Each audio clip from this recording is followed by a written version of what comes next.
بسم اللہ الرحمن الرحیم۔ السلام علیکم۔ یہ 21 دسمبر کی رات تھی اور اس رات شدید دھند تھی۔ ایک نقاب پوش چور ایک گھر میں داخل ہوا۔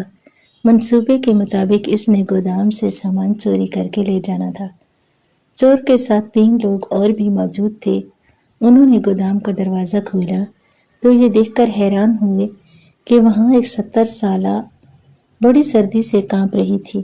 حالانکہ بوڑھی عورت نے اپنے آپ کو چادر سے ڈھانپ رکھا تھا، لیکن چادر اس کی سردی میں کمی نہیں کر رہی تھی۔ چور بڑھیا کے پاس آیا اور اس سے پوچھا، یہاں کیا کر رہی ہو؟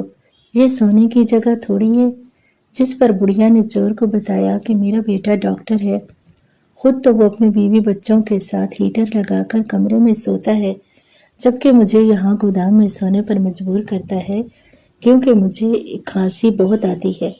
چور نے جب یہ سنا تو حیران ہوا اور دل میں سوچنے لگا کہ اس ڈاکٹر سے تو ہم چور بہتر ہیں، کم از کم اپنے والدین کے ساتھ ایسا سلوک تو نہیں کرتے۔ اس میں ایک سیاہ رنگ کا ڈبہ ڈاکٹر صاحب کے کمرے کے سامنے رکھا اور پھر ڈاکٹر کی ماں کو اپنے ساتھ لے گیا۔ صبح ہوئی تو ڈاکٹر صاحب نیند سے بیدار ہوئے تو کمرے کے سامنے سیاہ رنگ کا ڈبہ سا دیکھ کر حیران ہوئے۔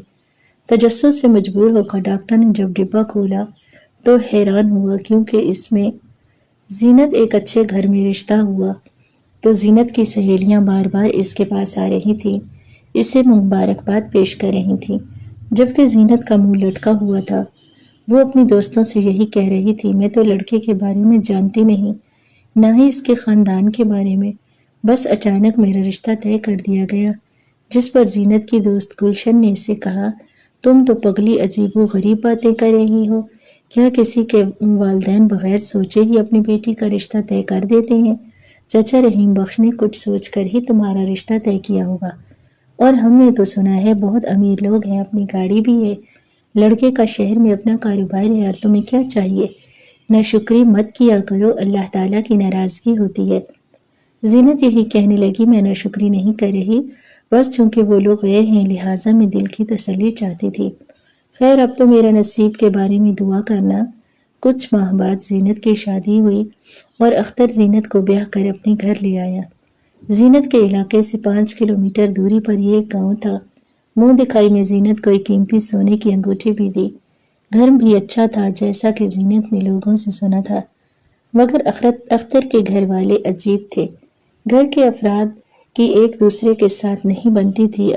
اختر کی بہنیں بھی زینت کو عجیب و غریب نظروں سے دیکھتی تھی، جبکہ اس کی ماں بیمار رہتی اور شادی سے پہلی رات ہی اختر نے زینت سے یہی کہا کہ میری غیر موجودگی میں ماں کا بہت خیال رکھنا، تمہیں یہ تمہاری ذمہ داری ہے۔ جس پر بیچاری زینت دل ہی دل میں سوچنے لگی، کیا مجھ سے شادی کا مقصد یہی تھا کہ میں اختر کی ماں کی خدمت ہی کروں، جبکہ اختر کی بہنیں تو اپنی ماں کے قریب بھی نہیں آتی تھیں۔ گزرے ہوئے وقت کے ساتھ زینت کو کئی چیزوں کے بارے میں علم ہو چکا تھا جس کے بارے میں وہ پہلے نہیں جانتی تھی، جیسا کہ اسے اس بات کا پتہ چلا کہ گاؤں والوں کی اختر کے ساتھ نہیں بنتی اور ایک دوسرے کے گھر آنا جانا بھی نہیں، حالانکہ ان کی کوئی دشمنی بھی نہیں تھی۔ ایک دن ایسے ہی زینت نے اختر سے پوچھا، میری شادی کو کافی عرصہ گزر چکا ہے، اس علاقے کی کوئی عورت ہمارے گھر نہ آئی، نہ ہی انہوں نے ہمیں دعوت دی، ہمارے ہاں تو ایسا بالکل نہیں ہوتا۔ جس پر اختر نے مسکرا کر کہا، یہ لوگ جلتے ہیں مجھ سے، اور تم تو جانتی ہو کہ حسد کا کوئی علاج نہیں، میری ترقی سے جل رہے ہیں۔ میرا باپ مزدور تھا، ہمارے کچے سے گھر تھے، گھر کیا بس جھونپڑی تھی جس کی 4 دیواری بھی نہیں تھی، بس اسی بات کی جلن ہے کہ مزدور کا بیٹا اتنے آگے کیوں آ گیا، مگر تمہیں ان باتوں کے بارے میں سوچنے کی کوئی ضرورت نہیں، ہمیں کسی کی پرواہ نہیں ہے کیونکہ ہم کسی کے گھر سے نہیں کھاتے، میرا شہر میں کاروبار ہے، میں محنت کرتا ہوں، محنت کی کمائی سے ہی کھاتا ہوں، مجھے کسی کی کوئی پرواہ نہیں۔ زینت نے اختر سے کہا کہ آپ کیا کام کرتے ہیں شہر میں؟ جس پر اس نے بتایا کہ میرا پراپرٹی ڈیلنگ کا کام ہے۔ اچھا، میں ضروری کام کے سلسلے میں جا رہا ہوں، ماں کا خیال رکھنا۔ ویسے مجھے بار بار کہنے کی کوئی ضرورت نہیں کیونکہ میں جانتا ہوں تم ماں کا خیال رکھتی ہو، لیکن پھر بھی تم سے کہہ رہا ہوں غفلت نہیں کرنا کیونکہ ماں کی طبیعت اکثر خراب رہتی ہے۔ زینت شوہر کے الفاظ سن کر خاموش ہو گئی، حالانکہ اس کے دل میں یہ آیا تھا کہ میں اپنے شوہر سے کہوں کہ وہ تو اس کی سگی بیٹیاں ہیں، لیکن وہ ماں کے قریب کیوں نہیں آتے۔ اس محلے میں ایک شادی ہوئی، شادی کی تقریب میں زینت بن سور کر گئی، مگر محلے کی کوئی لڑکی اس سے بات نہیں کرتی تھی۔ حالانکہ زینت نے خود سلام کیا اور بات کرنے کی کوشش بھی کی۔ پھر محلے کی ایک عورت سے زینت کی بات شروع ہوئی اور اس عورت نے زینت کو بتایا، محلے والے آپ کے شوہر اختر سے ناراض ہیں اور اس سے بولنا چھوڑ دیا، کیونکہ اختر نے محلے والوں کو بے وقوف بنایا تھا۔ تقریباً ہر گھر کے پیسے دینے ہیں اس نے، اس گاؤں کے ہر گھر سے 50,000 روپیہ اس نے لیا اور وعدہ کیا تھا کہ 2 ماہ بعد ڈبل پیسے واپس کروں گا، لیکن پھر 1 روپیہ بھی واپس نہ کیا۔ پولیس میں رپورٹ درج کرائی گئی تو اختر نے پولیس کو بھی کافی کھلایا، لہٰذا وہ بھی اختر کے خلاف کسی قسم کا ایکشن نہیں لیتے۔ ہم نے تو یہاں تک سنا ہے کہ آپ کا شوہر شہر میں منشیات کا دھندا کرتا ہے، مختلف علاقوں میں ڈرگس سپلائی کرتا ہے۔ یہ سن کر زینت کے رونگٹے کھڑے ہو گئے۔ پہلے تو وہ یہی سوچ رہی تھی کہ گاؤں والے جو باتیں کر رہے ہیں اس میں کوئی حقیقت نہیں، کیونکہ یہ میرے شوہر سے جلتے ہیں، مگر آہستہ آہستہ اسے یہ بات سمجھ آنا شروع ہوئی کہ دال میں کچھ کالا ضرور ہے، کیونکہ اختر اپنے کام کے بارے میں کھل کر زینت کو نہیں بتاتا تھا۔ جب زینت نے کہا کہ میں آپ کے ساتھ شہر جانا چاہتی ہوں، آپ کا آفس دیکھنا چاہتی ہوں، تو وہ خاموش ہو جاتا، بس یہی کہتا کہ تمہیں لے کر جاؤں گا، لیکن کبھی ساتھ لے کر نہ گیا۔ طرح طرح کی باتیں زینت کو مزید شک میں مبتلا کر رہی تھیں۔ ایک دفعہ اختر واش روم میں نہا رہا تھا، جبکہ اس کی قمیض بیڈ پر پڑی تھی۔ زینت نے محسوس کیا قمیض کی جیب کافی بھاری ہے۔ اس نے قمیض جیسے ہی چیک کی تو اس میں سفید رنگ کے پیکٹ پڑے تھے۔ زینت منشیات کے بارے میں تو زیادہ نہیں جانتی تھی، لیکن اسے شک ضرور گزرا کہ یہ کوئی نہ کوئی ایسی چیز ضرور ہے۔ محلے والے ایسے ہی اختر کے پیچھے نہیں پڑے ہوئے، کچھ نہ کچھ غلط دھندا تو یہ بھی ضرور کر رہا ہے۔ اچانک واش روم سے باہر آیا تو زینت اس سے پوچھنے لگی، یہ کیا ہے اختر؟ اس سے کہہ رہا تھا کہ یہ دوا ہے، تم نے یہ جیب سے کیوں نکالی؟ زینت نے معذرت کی، لیکن اس نے ایک پیکٹ چھپا لیا تھا کہ کسی سے پوچھوں گی کہ یہ کیا ہے۔ پھر گھر جا کر اس نے اپنی بہن کو یہ پیکٹ دکھایا اور کہا تھا کہ یہ اختر کی جیب میں تھا، میں نے اسے چھپا لیا۔ جب میں نے اس سے پوچھا تو وہ کہہ رہا تھا یہ کوئی دوا ہے۔ میں تم سے پوچھنا چاہ رہی ہوں کہ یہ کس قسم کی دوا ہے؟ جس پر اس کی بہن نے کہا، ابھی یہ دوا نہیں بلکہ پاؤڈر ہے، یہ بہت خطرناک اور نشے کے لیے استعمال ہوتا ہے۔ اختر بھائی نشہ کرتے ہیں کیا؟ اگر وہ ایسا کرتے ہیں تو یہ تو بہت بری بات ہے۔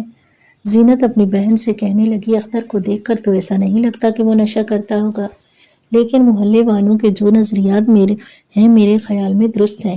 اس کی بہن اس سے پوچھ رہی تھی کہ کیا نظریات ہیں، جس پر زینت نے اپنی بہن کو بتایا کہ وہ یہی کہہ رہے تھے کہ تمہارا شوہر منشیات کا کاروبار کرتا ہے، وہ خود نشہ کرے یا نہ کرے لیکن لوگوں کو نشہ کروا رہا ہے، منشیات کے مکروہ دھندے میں ملوث ضرور ہے۔ اس کی بہن یہ سن کر پریشان ہو گئی۔ زینت اپنی بہن سے یہی کہہ رہی تھی کہ میں نے بابا کو کہا تھا شادی میں جلدی مت کریں، لیکن بابا کو تو اس کی مال و دولت نظر آ رہی تھی۔ اس پہلو سے تو کبھی نہ دیکھا کہ وہ مال و دولت کس طریقے سے حاصل کر رہا ہے، اس کے کون سے وسائل ہیں۔ میں آج اختر سے ضرور بات کروں گی۔ جس پر اس کی چھوٹی بہن نے اپنی بہن سے کہا، ابھی آپ ایسی کوئی بات نہ کریں، بات کرنے کا کوئی فائدہ نہیں، آپ کے کہنے پر بدلنے والا نہیں، اور اپنا نہیں تو اپنے ہونے والے بچے کا کچھ خیال رکھیں۔ جس پر زینت نے اپنی بہن سے کہا، مجھے اپنے بچے کا ہی خیال ہے، اسی کی وجہ سے تو میں پریشان ہوں، میں نہیں چاہتی کہ یہ اختر کے حرام کے رزق سے بڑا ہو۔ میرا تو یہ سپنا تھا کہ میں بچوں کی اچھی تربیت کروں گی اور ان کو رزق حلال کھلاؤں گی، لیکن مجھے افسوس اس بات کا ہے کہ وہ تو میرے پیٹ میں ہی حرام کھا رہا ہے، میں یہ بات کیسے برداشت کر سکتی ہوں۔ زینت کی بہن نے اسے یہی کہا کہ کم از کم بچے کی پیدائش تک چپ رہے، اس کے بعد میں بھی آپ کے ساتھ ہوں، ہم اختر بھائی سے ضرور بات کریں گے۔ زینت کے ہاں ایک بیٹے کی پیدائش ہوئی جس کا نام انہوں نے تیمور رکھا۔ تیمور کی پیدائش کے بعد ایک دن زینت نے اختر سے بات کی، وہ اسے یہی کہنے لگی کہ میں اس بات سے واقف ہوں اور لوگوں کی زبانی میں نے بھی جو بھی سنا ہے وہ سچ کہتے ہیں آپ کے بارے میں، آپ منشیات کا دھندا کرتے ہیں اور یہ بات غلط ہے۔ آپ اپنے بچے کے بارے میں سوچیے اور یہ سب کچھ چھوڑ دیجیے، کیا ہو جائے گا اگر پیسہ زیادہ نہیں کما پائیں گے؟ اللہ تعالیٰ نے ہمارے رزق میں برکت ڈالے گا، جو گیا سو ہو گیا، اب یہ سب چھوڑ دیجیے۔ اختر نے جیسے ہی زینت کے منہ سے یہ الفاظ سنے تو اس کا منہ کھلے کا کھلا رہ گیا، اور وہ زینت سے کہنے لگا، جتنا سادہ میں تمہیں سمجھتا تھا اتنی تم سادہ ہو نہیں۔ خیر، اب اگر تمہیں پتہ چل بھی گیا ہے تب بھی میں یہ کام چھوڑنے والا بالکل نہیں۔ مجھے ایک عرصہ لگا ہے اس کام میں آنے کے لیے، اب اگر میں نے یہ سب چھوڑ دیا تو کوئی کام کا نہیں رہوں گا، اور تم ہوتی کون ہو مجھے سمجھانے والی؟ میں اپنا برا بھلا سب جان سکتا ہوں، مجھے تمہارے مشورے کی ضرورت نہیں۔ اس وقت تو زینت خاموش ہو گئی، لیکن زیادہ دیر تک وہ خاموش نہیں رہ سکتی تھی، کیونکہ اختر نے اب خود بھی نشہ کرنا شروع کر دیا تھا۔ اپنے دوستوں کو گھر لے آتا، شراب نوشی بھی شروع کر دی تھی، اور گھر کا ماحول بگڑ چکا تھا۔ یہ ایک ایسا ماحول تھا جو زینت کسی صورت نہیں چاہتی تھی۔ ایک دن وہ اختر کے سامنے آئی اور اس سے یہی کہا کہ آپ اپنی حرکتوں سے باز نہ آئے تو میں یہ گھر چھوڑ کر چلی جاؤں گی اور تیمور کو بھی اپنے ساتھ لے جاؤں گی۔ اس دن اختر اور زینت کی کافی لڑائی ہوئی، اور اس کی بہنیں یہ لڑائی انجوائے کر رہی تھیں۔ نہ وہ اپنے بھائی کو منع کر رہی تھی، نہ ہی زینت کو کچھ کہہ رہی تھی، بلکہ ان کا تو یہی ارادہ تھا، اور وہ چاہتی تھی کہ کس طرح ان کا بھائی زینت کی پٹائی کرے، اسے مارے اور گھسیٹ کر گھر سے باہر نکال دے۔ انہوں نے بھائی کو اکسانا شروع کیا، جس کا نتیجہ یہ نکلا کہ اختر نے زینت کو بہت مارا، اتنا مارا کہ بیچاری کے جسم پر نشان پڑ چکے تھے۔ اس کے بعد دھکے دے کر گھر سے نکال دیا اور تیمور کو اپنے پاس رکھ لیا۔ اس سے یہی کہا کہ ساری زندگی تو اپنے بیٹے کے دیدار کو ترسے گی، تیمور تمہیں کبھی نظر نہیں آئے گا۔ بیچاری روتی ہوئی کر رہی ماں بیٹی کی حالت کو دیکھ کر کافی پریشان ہوئی، جبکہ زینت کا باپ بھی پریشان تھا۔ اس نے بیٹی سے پوچھا کہ کیا ہوا؟ اس نے اپنے باپ کو بتایا، وہی ہوا جو نہیں ہونا چاہیے تھا۔ بابا، آپ سے بڑی بھول ہوئی، آپ نے جلدی میں میری شادی ایک ایسے شخص سے کر دی جس کو بس دولت چاہیے۔ اس کا مطلب دولت سے ہے، جس ذریعے سے آ رہی ہے اس سے کوئی مطلب نہیں، لیکن میں ایسے شخص کے ساتھ زندگی نہیں گزار سکتی۔ زینت نے اپنے والد کو اختر کے بارے میں بتایا کھل کر۔ اس نے پورے گھر والوں کو بتایا کہ اب وہ خود بھی نشہ کرتا ہے، نشے کا کاروبار بھی ہے اس کا، اپنے نشئی دوستوں کو اپنے گھر میں دعوت دیتا ہے۔ اب اختر میں کسی قسم کا شرم و حیا باقی نہیں بچا۔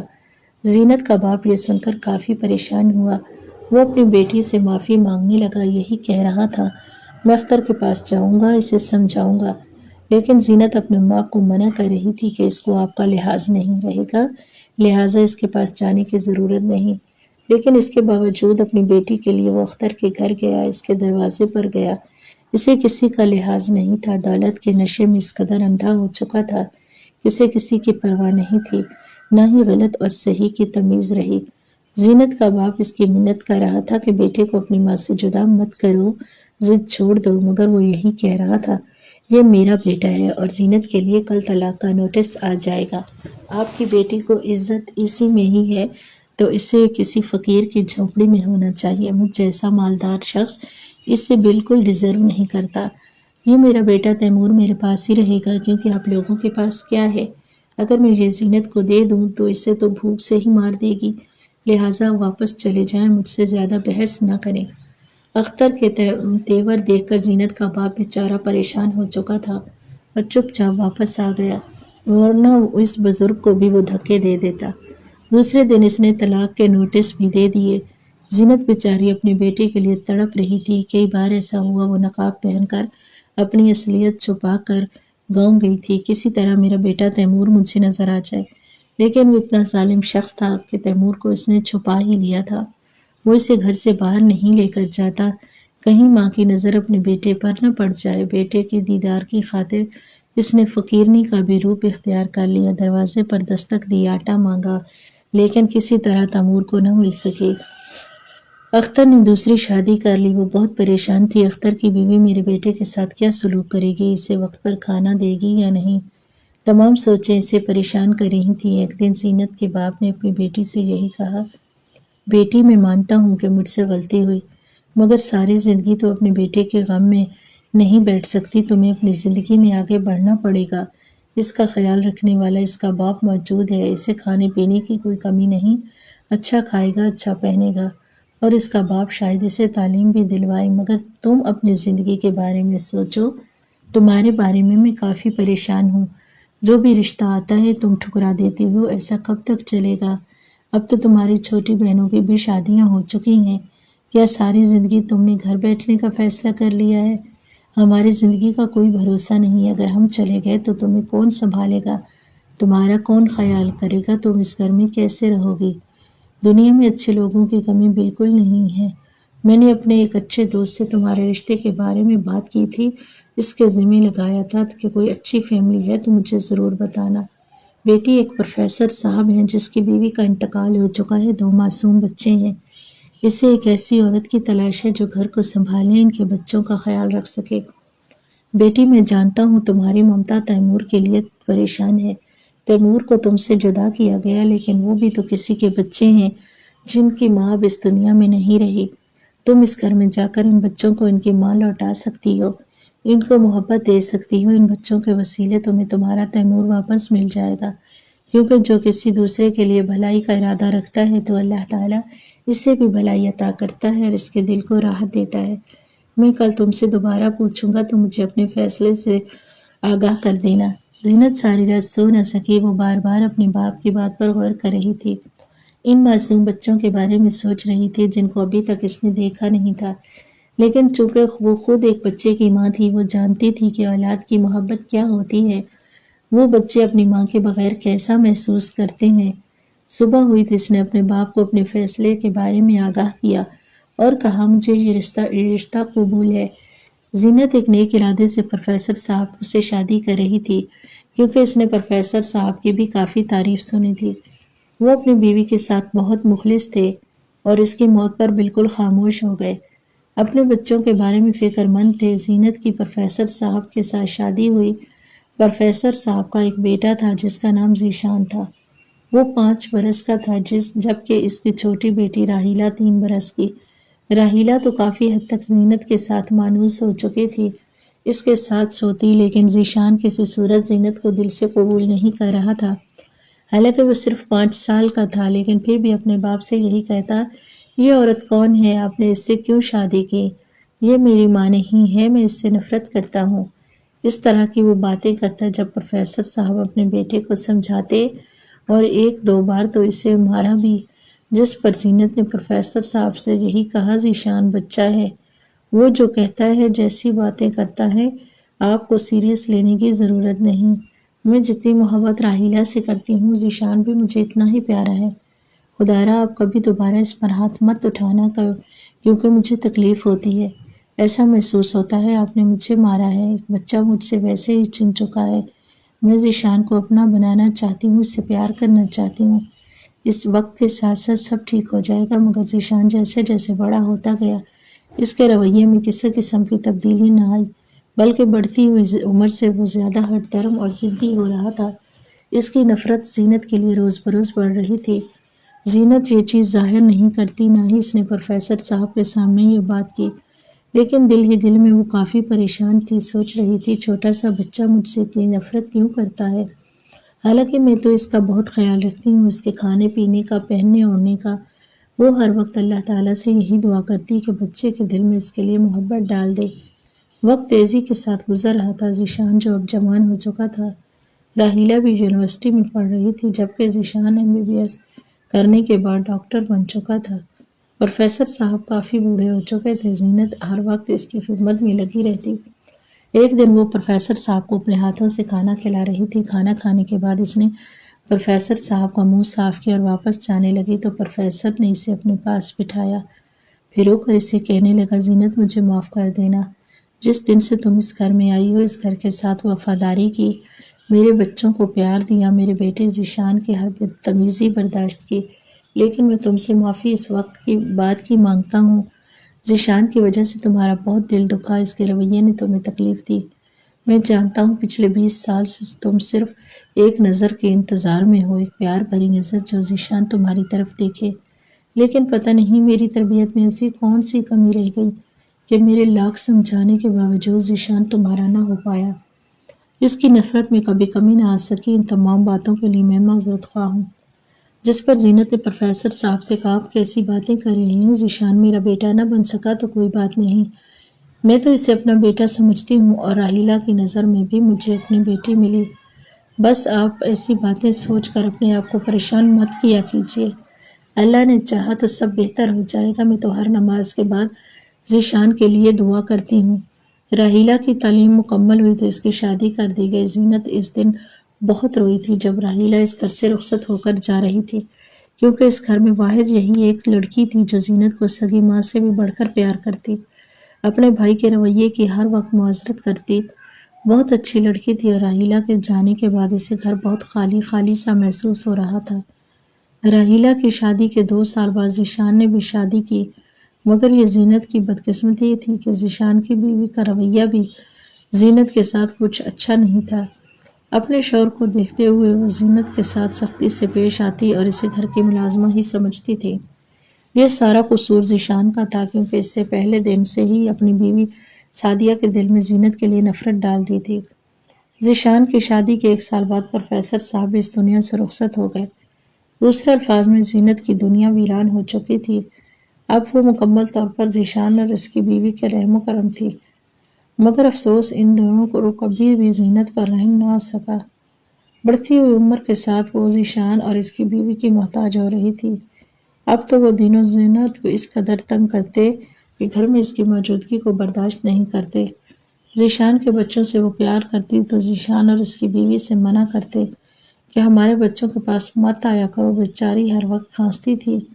بجائے اس کا علاج کرنے کے ذیشان اس پر چلاتا، اس پر غصہ کرتا، یہ تو تمہاری وجہ سے میری نیند پوری نہیں ہوتی۔ پہلے تو وہ ذیشان کے ساتھ والے کمرے میں بیچاری اکیلی ہوتی، پھر ذیشان نے اپنی بیوی کے مشورے پر ہی زینت کو گودام میں شفٹ کیا تاکہ کھانسنے کی آواز ان تک نہ پہنچ سکے۔ زینت اپنی قسمت پر بہت روئی۔ عمر کے اس حصے میں بھی اپنا بیٹا بہت یاد آتا تھا۔ وہ اپنے بیٹے تیمور کے بارے میں کچھ نہیں جانتی تھی، وہ کہاں ہے، زندہ ہے یا نہیں، لیکن اسے یاد کر کے روتی۔ پروفیسر صاحب کو بھی بہت یاد کرتی تھی، چونکہ وہ بہت اچھے انسان تھے۔ زینت کے ساتھ اس کا رویہ بہت اچھا تھا، جس کو زینت بھلا نہ پائی۔ یہ 21 دسمبر کی رات تھی۔ شدید سردی اور دھند اتنی زیادہ تھی کہ ایک ہاتھ کو دوسرا ہاتھ نظر نہیں آتا۔ ایک چور اپنے 3 ساتھیوں کے ساتھ ذیشان کے گھر میں داخل ہوا۔ ان کو خبر ملی تھی کہ گودام میں مہنگی دوائیوں کا اسٹاک پڑا ہے۔ وہ ایک کرائے کی ٹیکسی پر آئے تھے۔ ٹیکسی گھر کے سامنے گلی میں کھڑی تھی۔ جبکہ انہوں نے گودام کا دروازہ توڑا اور اندر داخل ہوئے تو حیران رہ گئے کہ بوڑھی عورت سردی کی وجہ سے کانپ رہی تھی۔ حالانکہ رات کے 2 بج چکے تھے۔ چوروں کا لیڈر زینت کے سامنے آیا اور کہا، تم یہاں گودام میں کیا کر رہی ہو؟ زینت نے رو کر کہا، بیٹا مجھے میرے بیٹے نے گودام میں رہنے پر مجبور کیا تاکہ میری کھانسنے کی آواز اس تک نہ پہنچ سکے۔ خود وہ اپنے بیوی بچوں کے ساتھ ہیٹر لگا کر کمرے میں سوتا ہے، مجھے یہاں سونے پر مجبور کیا۔ یہ سن کر چور کو کافی حیرت ہوئی اور دل میں سوچنے لگا، اس سے اچھے تو ہم چور ہیں، اس کے ڈاکٹر ہونے کا کیا فائدہ جو اپنی ماں کا خیال نہ رکھ سکے۔ حالانکہ میں اپنی ماں کے لیے ترس رہا ہوں، کبھی زندگی میں ماں کی ممتا نصیب نہیں ہوئی۔ اس نے زینت سے کہا کہ ماں جی میرے ساتھ چلو، میں تمہاری بہت خدمت کروں گا۔ زینت نے کہا، بیٹا تم تو چوری کرنے آئے تھے، جس پر اس نے کہا، ہاں میں چوری کرنے آیا تھا، لیکن اب ارادہ بدل چکا ہے۔ اس میں ایک بڑا سا ڈبہ ذیشان کے کمرے کے سامنے رکھا اور پھر زینت کو اپنے ساتھ لے گیا۔ ذیشان صبح نیند سے بیدار ہوا اور دروازہ کھولا تو دیکھا کمرے کے سامنے ایک کالے رنگ کا ڈبہ پڑا ہے جس میں ٹائمر لگا ہوا ہے۔ وہ پریشان ہوا، خوف کے مارے اس نے بیوی بچوں کو نیند سے بیدار کیا اور گھر سے باہر گلی میں آ گیا۔ محلے والوں کو جمع کرنے لگا کہ کسی نے میرے کمرے کے سامنے بم رکھا ہے۔ محلے والے بھی بہت پریشان تھے، انہوں نے ایک ٹیم کو بلایا۔ وہ ٹیم ذیشان کے گھر میں داخل ہوئی۔ ٹائمر کی آواز ابھی تک آ رہی تھی۔ انہوں نے باکس کھولا تو حیران رہ گئے، پھر جلدی سے ذیشان کو بلایا۔ اس ڈبے کے اندر ایک پلاسٹک کا کھلونا تھا جو بج رہا تھا اور ساتھ ہی ایک خط پڑا تھا۔ خط میں لکھا تھا کہ شرم سے ڈوب مرو، آج ایک چور بھی تم پر بازی لے گیا۔ میں چوری کرنے آیا تھا لیکن تمہیں اتنا بھی قابل نہیں سمجھتا کہ تمہارے گھر کی کوئی چیز لے جاؤں۔ ہاں البتہ ماں جی کو اپنے ساتھ لے گیا ہوں۔ وہ دن دور نہیں جب تمہارا بیٹا بھی تمہیں اسی گودام میں پھینک دے گا تاکہ تمہارے کھانسنے کی آواز اس کی نیند خراب نہ کر سکے۔